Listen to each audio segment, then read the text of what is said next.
Harihara Veeramallu cinema మొదలైన 5 ఏళ్లకు shooting పూర్తి చేసుకున్న సంగతి తెలిసిందే. దీంతో నిర్మాతకు ఆర్థిక భారం ఎక్కువైంది. అందుకే పవర్ స్టార్ పవన్ కళ్యాణ్ ఈ సినిమాకు తీసుకున్న రెమ్యునరేషన్లో 11 కోట్లు తిరిగి ఇచ్చేసినట్టుగా తెలిసిందే. ఇది నిర్మాత ఏఎం రత్నంకు కాస్త ఊరట కలిగించే విషయమే. కానీ ఈసారి సినిమా వాయిదా కారణంగా 20 కోట్ల నష్టం తప్పేలా లేదని అంటున్నారు. దానికి కారణం ఓటీటీ సంస్థతో వీరమల్లు మేకర్స్ చేసుకున్న ఒప్పందమే అని తెలుస్తోంది.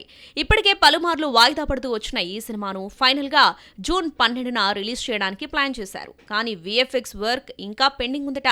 పోస్ట్ ప్రొడక్షన్ పనుల్లో ఆలస్యంతో పాటు బిజినెస్ పరంగా తలెత్తిన కొన్ని ఇబ్బందుల వల్ల ఈ సినిమాను మరోసారి వాయిదా వేయక తప్పేలా లేదని అంటున్నారు. దీంతో ఓటీటీ రైట్స్ లో సదరు సంస్థ 20 కోట్ల వరకు తగ్గించనుందని తెలుస్తోంది. పవర్ స్టార్ క్రేజ్ కు హరిహర వీరమల్లు డిజిటల్ రైట్స్ కోసం భారీ డీల్ కుదుర్చుకుంది అమెజాన్ ప్రైమ్. అయితే ఆ డీల్ జూన్ 12 వరకే అని చేసుకున్నారట. ఒకవేళ ఆ తేదీ గడువు దాటితే ఒప్పందం ప్రకారం 20 కోట్ల తగ్గింపు కోరినట్లు సమాచారం. అందుకే నిర్మాత ఏఎం రత్నం ఎలాగైనా జూన్ 12కే ఈ సినిమాను తీసుకురావాలని గట్టిగా ప్రయత్నిస్తున్నారట.